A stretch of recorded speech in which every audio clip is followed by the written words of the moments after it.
What's good, YouTube? It's Mekhi back in the building again with another video. Now, I was on a game on the PS5 playing 2K24, and I got into a little debate. Who is the greatest NBA player of all time? Some people would say LeBron James. He has a great case. 4 championships, 4 finals MVPs, 4 regular season MVPs, all-time leading scorer. What else has he got? What is it? Assists? He leads in all these categories, right? Some people may say that the greatest player is Kobe. In my case, I disagree, me personally. They say, oh, he got 5 championships. Oh, he the way he played, his work ethic is just crazy. Oh, his mid-range game was, post work. Look, I love Kobe. I love his game. I don't think personally he's the greatest player. Some people may say Michael Jordan. 6 championships, 6 finals MVPs, 5 regular season MVPs, highest scoring average of all time, 10 scoring titles. We have like 9, no, not 9 on defense, but he got 10 scoring titles. Defensive player of the year, 2 3-peats. The list goes on, right? Who do I think is the greatest player of all time? I'm not gonna tell you yet. This is a series. This is a 3-part series. So we're gonna look at Kobe Bryant's case. We're gonna look at Michael Jordan's case. We're gonna look at LeBron James' case, and then I'm gonna make my decision on the 3rd video. It's from Johnny Arnett. I'm gonna put the link in the description. Let's go and watch this video. Got the video on. Hold on, put it in full screen. We're about to start it right now.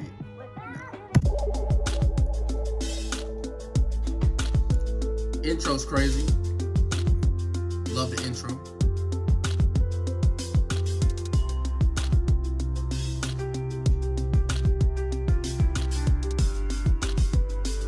Let's get it. Kobe Bean Bryant. Kobe. The greatest player of all time. That's a tough Does shot. that sound like a reach to you? To many it does. There aren't many who make this claim outside of the biggest Kobe fans in Los Angeles. But by the end of this video, you'll likely see that Kobe has a stronger case as the GOAT than many people give him credit for. Kobe is a fierce competitor, a perennial winner, a 5-time NBA champion, and one of the greatest scorers in NBA history. Definitely. For years, I have been saying that Kobe is the most amazing player I've ever seen in a literal sense. No player has ever left me in awe more than Kobe did. He did things on the court frequently that you would think no other players could do.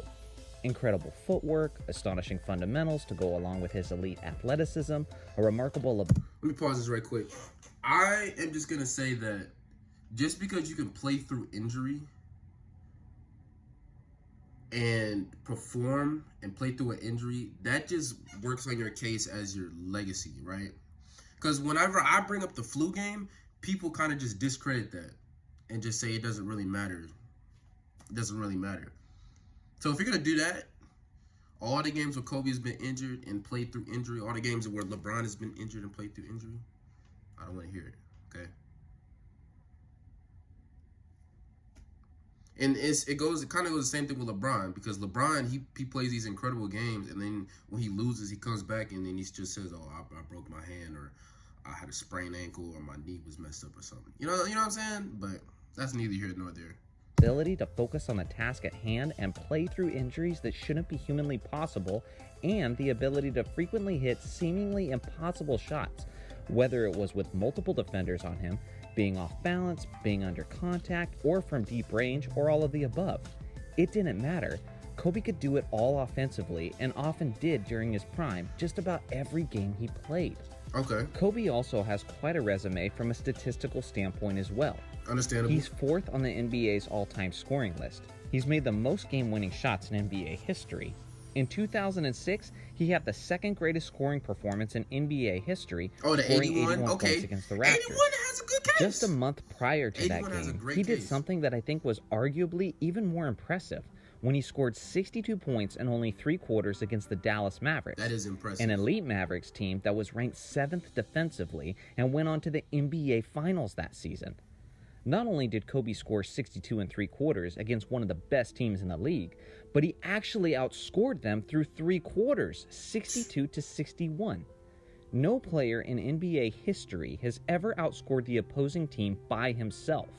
When Wilt Chamberlain scored 100 points in a single game, he wasn't even close to that feat. And yet Kobe had a realistic chance at outscoring an NBA Finals team single-handedly if he had simply played in the 4th quarter of that game. I just want to let everyone know, though, when Kobe,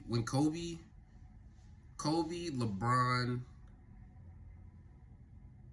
and Jordan, when they all had their career highs, I believe, I think the teams that they were playing against were not good defensive teams. And I'm not talking about Jordan's 63-point game. I'm talking about his 69 to 18 rebounds against Cleveland. Cleveland was not a good defensive team. Kobe with the 81 against Toronto, that wasn't a good defensive team. I don't know what LeBron's career high is, and I don't know what team he played against when he played, but I saw that in a YouTube video, and they said basically everybody who had those type of high scoring games, like 70 and above or 65 and above, it was against bad teams. List of achievements goes on. He was an 18-time All-Star, 12-time All-Defense Team, 4-time All-Star Game MVP, and 2-time Finals MVP. Despite Kobe's historic and GOAT-worthy career, many try to invalidate some of his accomplishments with various narratives about his career. One of the narratives people use is that Kobe was a sidekick to Shaq during their 3 championships together. They say Shaq. They'll say that Shaq carried Kobe, or at the very least, Shaq was clearly the best player during their dynasty days. Let me start by picking apart this ridiculous narrative year by year and show you how these years actually strengthen Kobe's GOAT argument. The year 2000 was Kobe and Shaq's first championship run. Throughout the regular season, Shaq averaged 29 points and 13 rebounds on 57% shooting, while Kobe averaged 22 points, 6 rebounds, 5 assists on 47% shooting. This was the only championship season where Shaq was clearly the better player, but even with that being said, neither Shaq or Kobe could have won the championship without the other player. Everyone remembers Shaq dominating the NBA Finals and securing Finals MVP, but they also forget the road to the Finals. In the Western Conference Finals against the Blazers, it was Kobe who balled out in Game 7 when the Lakers needed it most. Kobe outscored and out-rebounded Shaq in the deciding game. Very iconic 25 points, 11 rebounds, and 7 assists compared to Shaq's 18, 9, and 5. It was Kobe, more so than Shaq, who led the 15-point comeback in the 4th quarter, hitting plenty of clutch shots. Although Shaq went on to be the Finals MVP against the Pacers, many forget that Shaq fouled out in Game 4 of the NBA Finals. Yeah. It was a 21-year-old Kobe who took over in overtime and won the game for the Lakers. A 21-year-old on the NBA's biggest stage in its most crucial moment hit clutch shot after clutch shot to seal the game for his team. I know I said before what I said, like, it just helps with your legacy. That does help with his legacy, but that doesn't help his case of being a GOAT. It's just the fact that, he did that when Shaq fouled out, though. Like, it's crazy, bro. That's something a 21-year-old NBA player doesn't normally do. But then there's Kobe Bryant. The following season in 2001, Shaq may have been the Finals MVP then too, but Kobe was probably the MVP. Oh yeah, to go back to the Indiana Pacers, the reason why he was doing like this had nothing to do with like the crowd or anything like that. It was because his team did not believe in him to basically win this game single-handedly by himself. And Phil Jackson was telling him to move the ball, run the offense and stuff. And then he hit that shot. I think he hit a mid-range or like a pull-up mid-range. And when he did this, that was basically like to look at the bench and look at the coach and tell him, it's okay, I got this. You know what I'm saying? Like I got this. MVP of the West playoffs. Kobe averaged 29 points, 7 rebounds, and 6 assists on 47% shooting throughout the playoffs. In the 4-game sweep over their rivals, the Sacramento Kings, Kobe averaged 35 points, 9 rebounds, and 4 assists on 47% shooting. In the Western Conference Finals against the team with the best record in the NBA, the San Antonio Spurs, Kobe led the 4-game sweep, averaging 33 points, 7 rebounds, and 7 assists on 51% shooting. That is not the stats of a man who is carried. Right. That's the stats of a 22-year-old assassin who was championship ready and seizing the moment. The season after that, in the 2002 Western Conference playoffs, Kobe was once again arguably the MVP. He led the Lakers in scoring 2 of the 3 rounds, and the games were filled with clutch Kobe moments. So not only was Kobe not carried during their 3 championship runs, but he was arguably the best player during the tougher Western Conference playoffs 2 out of their 3 championship seasons. And again, Kobe was only 21 to 23 years old during these runs. If that isn't information that supports someone's GOAT case, then I don't know what does. After the Kobe and Shaq split in the summer of 2004, Kobe would be left to compete in the tough Western Conference with a horrible supporting cast. This is one of the most unique aspects of Kobe's GOAT case, is the fact that Kobe may be the only GOAT candidate who spent the prime of his career with a terrible supporting cast.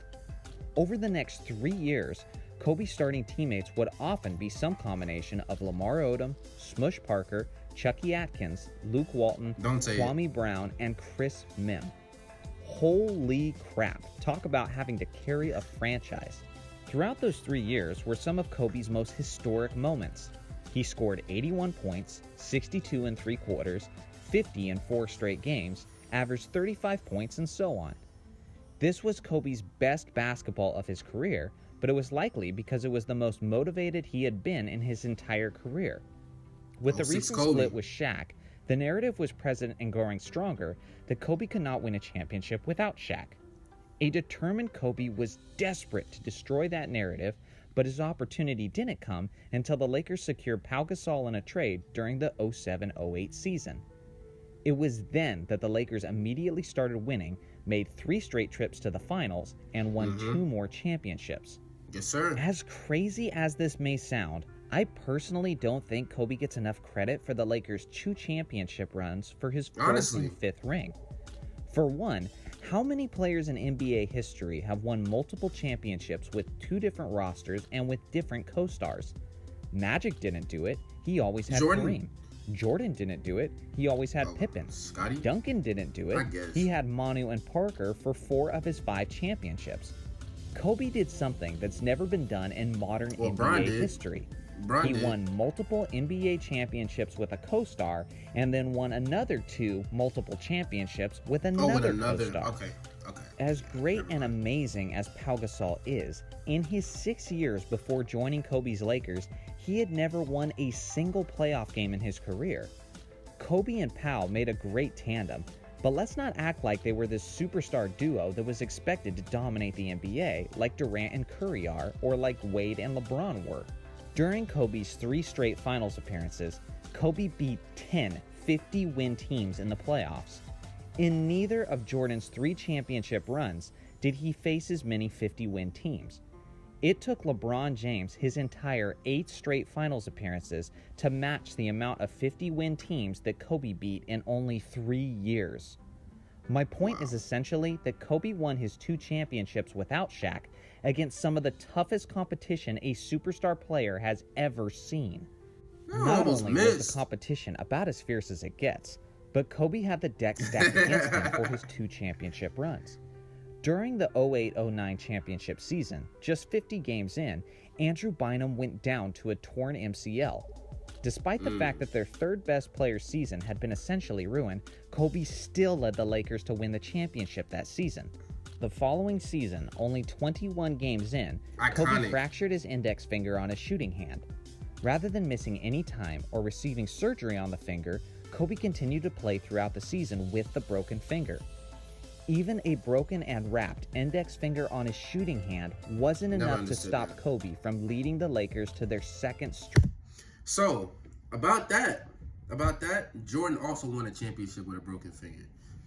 That's why I don't know, man. Jordan won a championship with a broken finger as well. So okay, LeBron, I would say the same thing for LeBron, but he lost. You know what I'm saying?